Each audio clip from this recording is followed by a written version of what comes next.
क्योंकि भज सेवायाम धातु से भजन बना है। कोई माला लेकर के, ये माला लेकर के बैठना भी एक भजन है, एक ये भी प्रक्रिया है, उसका अंग है। लेकिन यही भजन है ये जरूरी नहीं है। बस सदन कसाई जी के चरित्र से यही शिक्षा दी गई है कि वो कोई माला लेकर के थोड़ी बैठे थे, वो तो मांस तोड़ने का काम करते थे, जीवों को मारते नहीं थे। देखो आप, काम था भाई, जैसे ऐसे ही परिवार में आ गए हैं तो कर्म तो करना पड़ेगा। जीवों को मारते नहीं थे और मरे हुए जीवों को ला करके मांस तोला करते थे। लेकिन माला लेकर के बैठने का कहां समय। लेकिन जैसे जैसे कार्य में प्रवृत्त रहते थे वैसे वैसे महाराज भगवान का मन ही मन स्मरण करते रहते थे, ध्यान करते रहते थे।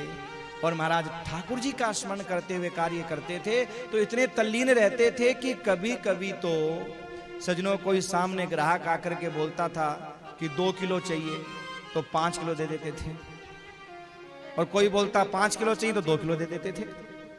अब जिसको 5 किलो मिल गया वो खुश, पर 5 की जगह 2 मिला वो महाराज उनको मारता था। अच्छा, दोनों तरफ से समस्या थी।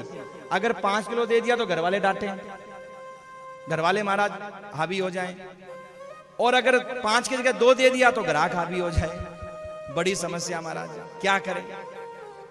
तो एक दिन जब ठाकुर जी ने इस लीला को देखा कि मेरा भक्त बड़ा परेशान है, तो ठाकुर जी सालेग्राम के रूप में सदन कसाई जी के सामने आए और सामने आकर के और ऐसी लीला की कि सदन जी ने उनको सुंदर स्वरूप समझ करके और लेकर के आ गए, और ला करके जहां बाट रखा करते थे उस बाट के जगह उन सालेग्राम जी को विराजमान कर दिया। यहां पर प्रियादास जी कहते हैं गंडकी को सुत। एक दिन उनको गंडकी का सुत मिला। गंडकी मतलब सालेग्राम कहां निकलते हैं? गंडकी नदी में। अच्छा, गंडकी नदी कौन है? तो यहां वर्णन किया गया कि एक ब्राह्मण की कन्या थी, और महाराज वो ब्राह्मण की कन्या भगवान को प्रसन्न करके वर मांगती है कि ठाकुर जी मेरी गोद में हमेशा खेलते रहें, ठाकुर जी मेरी गोद में हमेशा खेले। तो भगवान ने कहा जा तू गंडकी नदी बन जा। और महाराज वो गंडकी नदी बन गई, ठाकुर जी हमेशा गोद में खेलते हैं। अच्छा, इसके बाद में उस गंडकी नदी में सजनों कीड़े जो चट्टान गिरती है उसको कीड़े ऐसे काट काट करके सालेग्राम जी जो होते हैं उसमें शंख और चक्र के मोहर बना देते हैं, शंख और चक्र के मोहर बनाते हैं। तो सजनों इसके लिए कहते हैं कि एक दैत्य ने तप किया भगवान का, और तप करने के बाद वरदान मांगा कि प्रभु मैं आपको खाना चाहता हूं। भगवान ने कहा जा तू जाके गंडकी में कीड़ा बन जा, मेरे को खाया कर।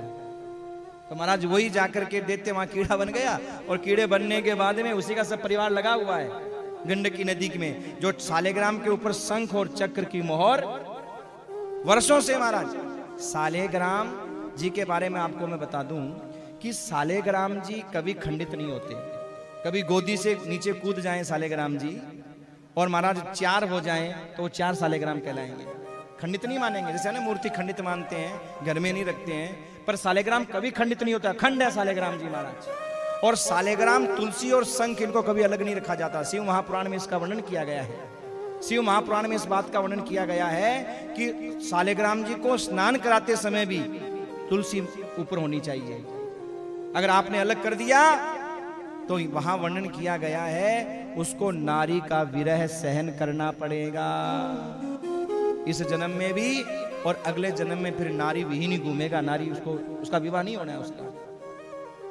और अगर पति और पत्नी के बीच में ज्यादा खटपट चलती हो तो सालेग्राम जी के ऊपर रोज 108 तुलसी दल चढ़ाइए। आप भगवान के 108 1008 नामों को लेकर के तुलसी दल चढ़ाइए, सालेग्राम की कृपा प्राप्त होगी।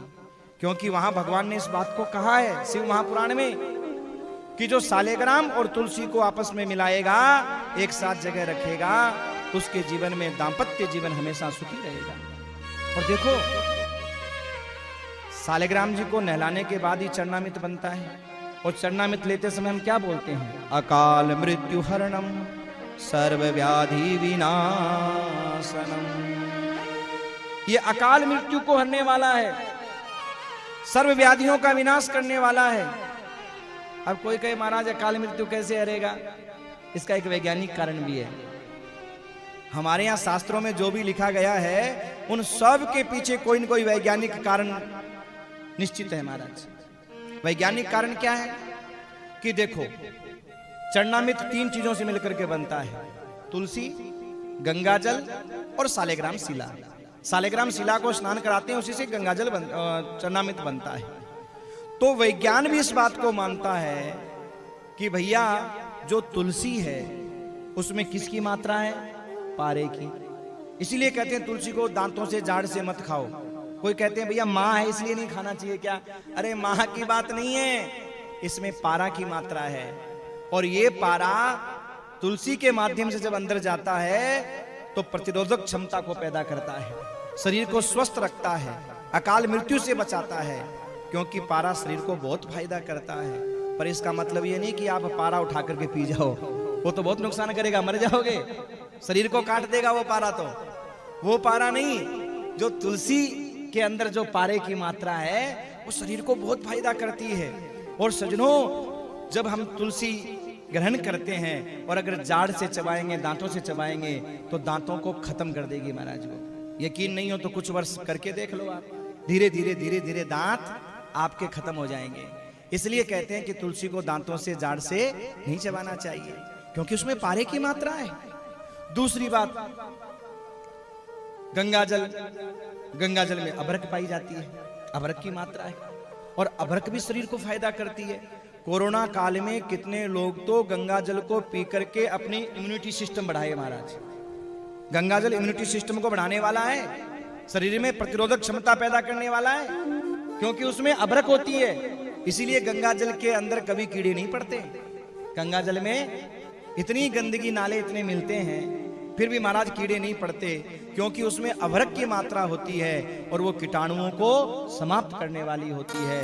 तो गंगाजल जब शरीर के अंदर जाता है तो महाराज वो अंदर जो प्रतिरोधक क्षमता को हटाने वाले कीटाणु होते हैं उनको खत्म कर देता है और प्रतिरोधक क्षमता को बढ़ा देते हैं। अब सालेग्राम, तो सालेग्राम शिला के अंदर सोने की मात्रा होती है। सालेग्राम शिला के अंदर वो चट्टान है ही सोने की, जिसके अंदर सोने की मात्रा है। कई अंग्रेज लोग रिसर्च करते हैं, उसमें से सोना भी निकालते हैं सालेग्राम शिला में से, क्योंकि सोने की मात्रा है। और सोना भी शरीर को बहुत फायदा करता है महाराज। स्वर्ण भस्म खाते हैं कि नहीं खाते हो? तो स्वर्ण भस्म जैसे हम ग्रहण करते हैं, तो सजनों ऐसे ही सालेग्राम को स्नान कराने के बाद जो हम चरणामृत लेते हैं, जो अकाल मृत्यु को हरने वाला है, इनमें सजनों इनके अंदर तीनों हमको चीजें प्राप्त हो जाती है, सोना, अभ्रक और पारा। और इस वजह से हमारा शरीर स्वस्थ रहता है। ऐसी थोड़ी आपने जल डाल लिया, तुलसी डाल ली और हो गया चरणामृत, नहीं। बिना सालेग्राम शिला के चरणामृत नहीं होता। अगर चरणामृत बनाना है तो सालेग्राम शिला आपके पास होनी चाहिए। दूसरी बात, कभी भी सालेग्राम शिला को नीचे नहीं रखा जाता धरती पर। स्नान कराते समय भी वस्त्र नीचे होना चाहिए। बहुत बड़ा दोष लगता है अगर आपने कटोरी रखी, थाली रखी, सालेग्राम जी ऐसी पधरा दिए तो दोष लगता है महाराज। वहां यह भी बात वर्णन किया गया है कि सालेग्राम शिला को हमेशा आसन वस्त्र देकर के फिर रखना चाहिए, ऐसे नहीं। इसलिए सजनों, ये गंडकी नदी में जो सालेग्राम जी निकलते हैं, सालेग्राम जी गंडकी नदी के अंदर से ही निकलते हैं, उसी को ही सालेग्राम कहेंगे और उनकी प्रतिष्ठा कराने की कोई आवश्यकता नहीं है। सालेग्राम शिला और नर्मदा जी से निकलने वाले शिवलिंग, उनकी भी प्रतिष्ठा की कोई आवश्यकता नहीं है। नर्मदा नदी से जो शिवलिंग निकलते हैं वो स्वयं प्रतिष्ठित हैं, और हमारे ठाकुर जी जो महाराज गंडकी नदी से जो निकलते हैं वो स्वयं प्रतिष्ठित है। घर में लाकर के विराजमान कर लीजिए। पर सजनों, बाजार वाले तो पता नहीं कहां से लाए हुए, कोई भरोसा नहीं है ना। ये तो जब वहां आप जाओ तभी महाराज समझ में आ सकता है, नहीं तो समझ में नहीं आ सकता मेरे भाई। तो देखिए, वो जहां सालेग्राम निकलते हैं वो मुक्तिनाथ एक क्षेत्र अलग बना हुआ है। मुक्तिनाथ क्षेत्र, गंडकी नदी, नेपाल, वहां मुक्तिनाथ क्षेत्र बना हुआ है। उसी जगह वो चट्टानें गिरती हैं, सोने की शिलाएं हैं, उनके अंदर सोने की मात्रा है, और उसी से वो सालेग्राम जी बनते हैं। तो वही सालेग्राम जी महाराज सदन जी को मिले, लाकर के विराजमान कर दिया, और अब महाराज बढ़िया काम हो गया। क्यों? कोई आकर कहे 2 किलो तो ठाकुर जी 2 किलो के हो जाए, कोई कहे 5 किलो तो ठाकुर जी 5 किलो के हो जाए। कोई कहे 200 ग्राम, ठाकुर जी 200 ग्राम के हो जाए। ये देखो आप महाराज, क्यों? भगत के बस में है भगवान, भगत के बस में है भगवान, भगत के बस में है भगवान। भक्त बिना ये कुछ भी नहीं है, वो भक्त बिना ये कुछ भी नहीं है, भक्त बिना ये कुछ भी नहीं है, भक्त बिना ये कुछ भी नहीं है। भक्त है इसकी जान, भगत के बस में है भगवान, भगत के बस में है भगवान।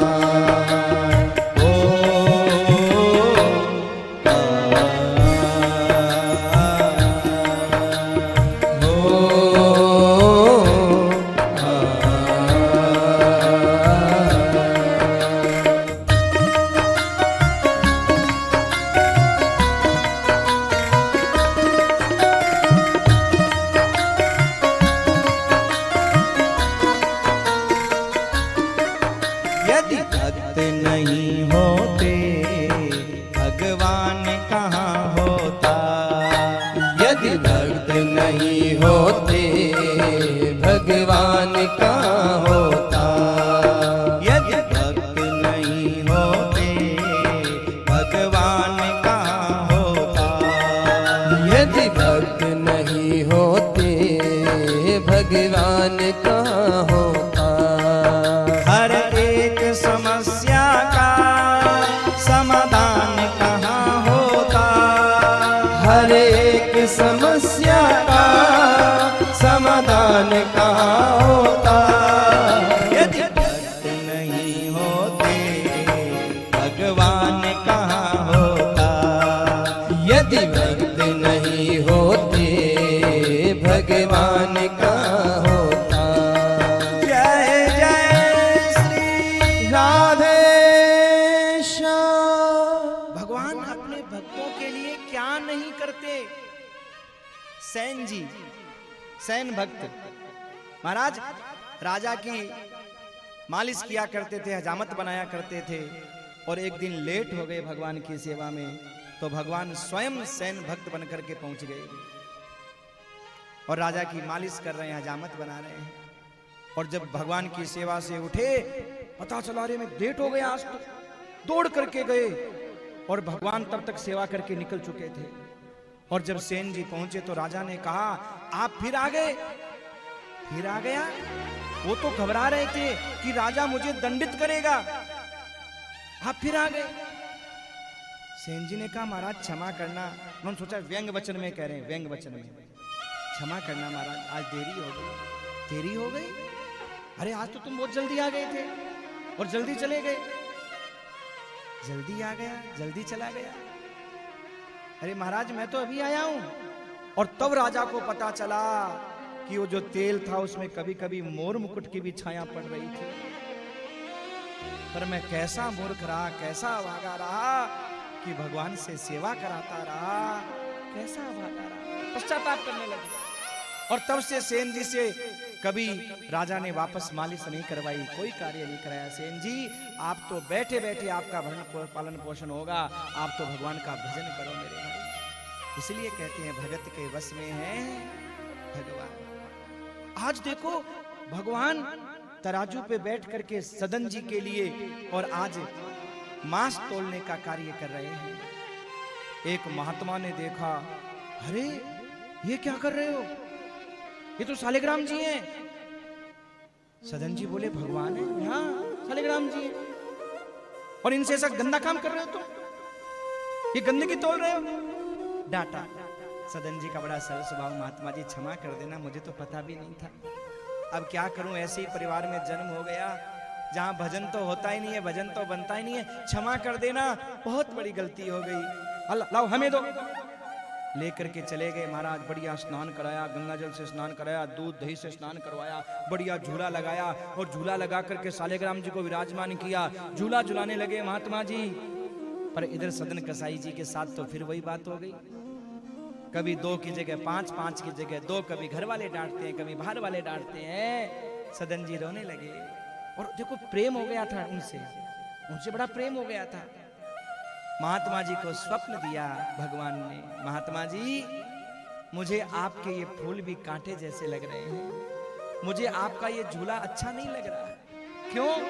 मुझे तो जो सदन मेरा भक्त झूला झुलाता था, दिन भर महाराज कभी थोड़ा तोलता था, कभी ज्यादा तोलता था, कभी मैं इधर होता था, कभी मैं उधर होता था, मुझे तो उस झूले की आदत पड़ गई है, मुझे तो वापस वहीं आप छोड़ करके आ जाओ। महात्मा ने कहा महाराज वहां, बोले वो हमारा आपसी मामला है, जैसा भी है आप तो छोड़ करके आ जाओ। छोड़ने के लिए गए, महात्मा जी ने सदन जी को प्रणाम किया, धन्य हो सदन जी आप, क्यों? आपके ऊपर भगवान की इतनी बड़ी कृपा।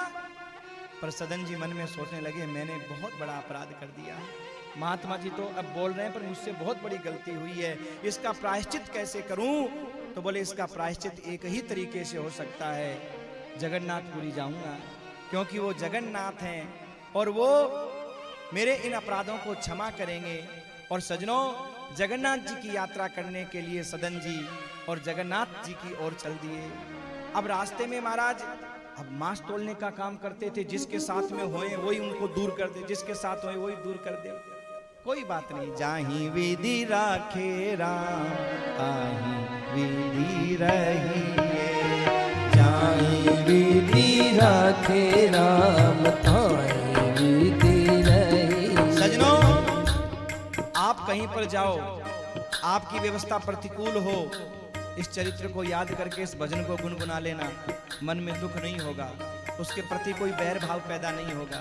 क्या ठाकुर जी की इच्छा है, वो जैसे रख रहा रह रहे हैं, क्या पता इस परीक्षा के पीछे वो क्या चाह रहा है, क्या पता। और कहीं तुमने अगर अपनी वाणी से किसी को बुरा बोल दिया कि तुम मेरे साथ बुरा कर रहा है, तो सजनों परीक्षा में फेल हो जाओगे। जब मन में देखो शरीर है, मनुष्य शरीर है, भाव आ जाएगा कि मेरे साथ बहुत गलत हो रहा है, ये सही नहीं कर रहा है।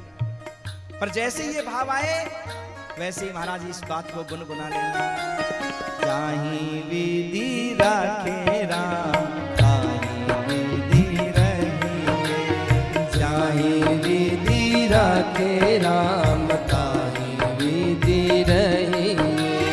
सीताराम सीताराम सीताराम कहिए, सीताराम सीताराम सीताराम कहिए।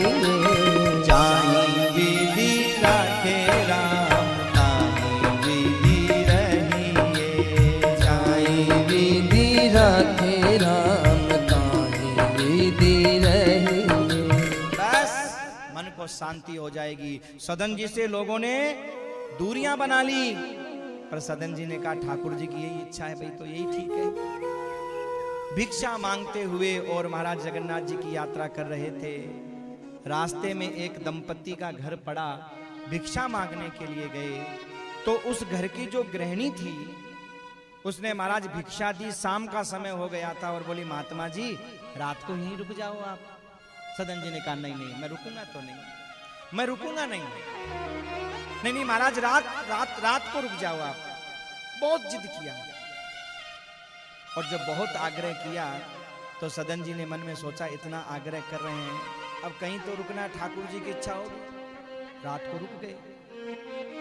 अर्धरात्रि के समय वो सदन जी के पास आकर के बोली स्वामी जी अब मैं आपके साथ ही रहूंगी, मुझे आप अपने साथ लेकर के चलो। सदन जी ने कहा क्यों देवी तुम मेरे साथ कैसे रह सकती हो? अरे मैं तो महात्मा हूं, संत हूं, फकीर हूं, मेरा कोई ठिकाना नहीं है और तुम मेरे साथ रह कैसे सकती हो? तो कहा कैसे रह सकती हूँ, क्या मतलब? अरे देवी तुम्हारा पति है, परिवार है और तुम मेरे साथ कैसे रहोगी? उसने कहा अच्छा पति है, 2 मिनट रुको। वो अंदर गई और जाकर के अपने पति का गला काट करके आ गई और पति का गला काट करके कहती है महात्मा जी अब नहीं है पति, मार दिया मैंने, अब चलूं आपके साथ। अरे देवी तुमने अपने पति को मार दिया? आपने तो कहा था। अरे मैंने कब कहा था? अरे आपने तो कहा था पति है, अब नहीं है, अब तुम आपके साथ चल सकती हो। महात्मा जी ने कहा देवी मैं तुम्हें अपने साथ लेकर के नहीं जा सकता। उसने कहा सोच लो महात्मा जी, अगर तुम मुझे अपने साथ लेकर के नहीं गए तो मैं अपना असली रूप दिखा दूंगी और अभी आपने मेरा असली रूप देखा नहीं है। महात्मा जी ने कहा चाहे तुम अपना कोई भी रूप दिखाओ मैं वो देख लूंगा, लेकिन मैं तुम्हें अपने साथ कदापि लेकर के नहीं चल सकता। और महाराज उसने हल्ला मचाना शुरू कर दिया, जोर जोर से रोने लगी, हाय मेरे पति को मार दिया, अरे मैंने तो महात्मा को भिक्षा दी थी, ये महात्मा कैसे निकले, हत्यारे निकले, बचाओ गांव वालों, देखो मेरे पति को मार दिया। गांव वाले इकट्ठे हो गए, राजा के दूत आए और राजा के दूत ने सदन जी को पकड़ लिया। महाराज सदन जी ने कहा, वारे ठाकुर तेरी बड़ी अजब लीला, गजब लीला। सदन जी ने कहा, ठीक है ठाकुर जी आपकी यही इच्छा थी तभी आपने इस घर में भेजा, जरूर कोई संस्कार रहा है मेरा। और इसके बाद में अपने देखिए हम आज दुखी क्यों होते हैं, हम इस बात को स्वीकार नहीं करते कि आज हमारे साथ अगर कोई घटना घट रही है तो इसमें हमारा कोई दोष है, इसलिए दुखी होते हैं। हमें लगता है सामने वाले का दोष, हमारा कोई दोष ही नहीं है, बस वहीं दुखी होते हैं। और अगर हम ये सोच लें कि इस जन्म में ना सही पिछले जन्म में तो इससे कोई न कोई चक्कर था, जब आज हमारा ये तकलीफ दुख जो भी हमें मिल रही है ये पूर्व जन्म के संस्कार से मिल रही है, पहले हमने दी आज ये हमें देने के लिए आ गया। अगर यही सोच ले तो सजनो दुखी नहीं हो, तकलीफ ही नहीं हो। सदन जी के ऊपर इतना बड़ा नाम लगाया गया पर सदन जी ने महाराज अपने मन को विचलित नहीं किया और मन ही मन ठाकुर जी की इच्छा समझ करके और प्रसन्न होकर के और महाराज राजा के दूत पकड़ करके लेके गए, चल दिए। राजा ने पूछा, क्यों सदन जी आपने हत्या की? तो ठाकुर जी की इच्छा समझ करके मन में सोचा, बिना किसी कारण के तो मेरा नाम लगा नहीं सकती, अगर मेरा नाम लगा रही है इसका मतलब कोई न कोई संस्कार है और इसी जन्म में इस संस्कार को खत्म करो, ये लेखा जोखा इसी जन्म में खत्म करो। तो सदन जी ने अपनी गर्दन को हिलाया कि हाँ मैंने इसकी पति की हत्या की। अब राजा के मन में समझ में नहीं आया मैं सजा क्या दूं, क्या सजा दूं। तो राजा ने कहा, इन्होंने हाथों से अपराध किया है, इनके दोनों हाथ कटवा दो। और सदन जी के दोनों हाथ कटवा दिए। कटे हुए हाथों को लेकर के देखो जगन्नाथ जी की ओर चल दिए। ये कथा क्या शिक्षा दे रही है, हमारे घर में कोई घटना घट जाए, कितने परिवार ऐसे हैं कि महाराज द्वादशी का दिन था, बाबा श्याम की एकादशी द्वादशी थी और घर में कोई चला गया, बोले आज के बाद धोख नहीं लगाएंगे। क्यों? हमारे ताऊ जी चले गए थे इस दिन, घर में यज्ञ नहीं करेंगे, हमारे दादाजी चले गए थे इस दिन। कितने घर में ऐसे लोग हैं। पर एक बात बताओ, जो हवन नहीं करवाते, जो बाबा की बारस की धोख नहीं लगाते, क्या उनके यहाँ कोई जाता नहीं है? विचार करिए। सजनों एक संयोग होता है, पूर्व जन्म का संस्कार होता है और हम एक दूसरे के ऊपर लांछन लगा देते हैं। नई बहू आई, घर में कोई चला गया, लो साहब बहू के ऊपर नाम लगा दिया। ऐसी आई, पग फेरा ऐसा हुआ, आती ले बेटी घर वालों को। भैया जाने वाला तो जाता ही है, कोई रोक नहीं पाता, ये जीवन का ध्रुव सत्य है। पर एक दूसरे पर दोषारोपण करना बंद करो। सब अपने कर्मों की माया है मेरे भाई, सब अपने कर्म के लेखा जोखा है। कोई किसी को सुख नहीं दे सकता, कोई किसी को दुख नहीं दे सकता, सब अपने कर्म जोग हैं। बेटा बेटी जो भी बन करके आ रहे हैं ना, नाम बदनाम जो भी करवा रहे हैं ना, ये सब हमारे कर्म के लेखे जोखे हैं। जो भी हमारे जीवन में घटना घट रही है, बेटे ने नाम किया हमारा कर्म, बेटे ने बदनाम कर दिया ये भी हमारा कर्म। दुखी नहीं होगा मेरे भाई, स्वीकार कर लिया। लेकिन देखिए भगवान की भक्ति नहीं छोड़ी। हम लोग ऐसी आपत्ति विपत्ति आती है, भगवान की भक्ति छोड़ देते हैं कि भगवान ने हमारे साथ में क्या किया। इतना बाबा खाटू श्याम पैदल गए, बाबा की हर एकादशी में हाजिरी लगाई, और बाबा ने किया क्या? अगर बाबा ने धन दे दिया, कोठी बन गई, तो बाबा वाह वाह। और अगर मान लो महाराज कोई सदस्य घर का चला गया तो बाबा कहाँ? बाबा होता तो ये जाता। ये चीज नहीं होनी चाहिए। सदन जी का ये चरित्र हमें यही शिक्षा देता है मेरे भाई कि प्रतिकूल परिस्थितियों में भी अपने इष्ट को भूलो मत, अपने इष्ट का स्मरण करते रहो प्रतिकूल परिस्थितियों में। सजनों, सदन जी जगन्नाथपुरी की ओर चले और जगन्नाथपुरी में जब पहुंचे तो जगन्नाथ भगवान ने पुजारियों से कहा, मेरा परम भक्त आ रहा है, जाओ पालकी लेकर के जाओ, उसे पालकी में बिठा करके लाओ। और जब कहा कि पालकी में बिठा करके लाओ, पुजारी भी बड़े हैरान हुए, मानो ऐसा कौन भक्त आ रहा है कि भगवान आदेश दे रहे हैं पालकी में बिठा करके लाओ। पुजारी लोग दौड़े, हाथ कटे हुए सदन जी महाराज भगवान का स्मरण करते हुए आ रहे थे। और सजनों, उनसे निवेदन किया पालकी में बैठने का। सदन जी ने मना कर दिया, भैया तुम्हें कोई गलतफहमी हुई होगी, मैं कोई भक्त नहीं हूं, मेरे लिए कोई आदेश नहीं। अरे नहीं, आपके लिए आदेश हुआ, पालकी में बैठिए, भगवान का आदेश है। और जब कहा भगवान का आदेश है तो जबरदस्ती पालकी में बिठा करके लाए महाराज। सदन जी ने कहा, वारे ठाकुर जी, तेरी लीला बड़ी निराली है, कभी पालकी में बिठाते हो, कभी हाथों को कटवाते हो, और कभी उल्टे सीधे नाम लगवाते हो। वाह ठाकुर जी, हम तेरी हर लीला में बलिहारी कहते हैं। अगर पालकी में बैठे हैं तो भी बलिहारी, हाथ कटवाए तो भी बलिहारी, और किसी ने उल्टा सीधा नाम लगाया तो भी बलिहारी। बस सजनों, भक्तों की ये परीक्षा हमेशा होती ही रहती है। और जगन्नाथ जी के मंदिर में पहुंचे, पुजारी प्रसाद देने लगे, हाथ नहीं थे। कहां किस में प्रसाद ले, हाथ नहीं थे। मन में बड़ा दुख हुआ, हाथों को रगड़ा महाराज जमीन में कि मैं आज ठाकुर जी का प्रसाद लूं कैसे। और जैसे ही हाथों को रगड़ा, दोनों हाथ अपने आप ठाकुर जी की कृपा से आ गए। दोनों हाथ आ गए। बोलो जगन्नाथ भगवान की जय। दोनों हाथ वापस आ गए। पर सजनों, ऐसा हुआ क्यों? क्या कारण था? इतनी बड़ी ठाकुर जी की कृपा, और फिर सदन जी के साथ ऐसा हुआ क्यों? क्योंकि जिस स्त्री ने इनके ऊपर नाम लगाया वो कोई और नहीं थी, वो गाय थी। जिस गाय को पूर्व जन्म में सदन जी ने इशारा किया था, और जिसका इसने गला काटा, जो पति बनकर के आया, वो कोई और नहीं था, वो कसाई ही था जो उस गाय का पति बनकर के आया। पिछले जन्म में इस कसाई ने इसका गला काटा था, और इस जन्म में पत्नी बनकर के उसने इसका गला काट दिया मेरे भाई। और सदन जी ने हाथों से अपराध किया था, इशारा, इसलिए महाराज सदन जी के हाथ कट गए।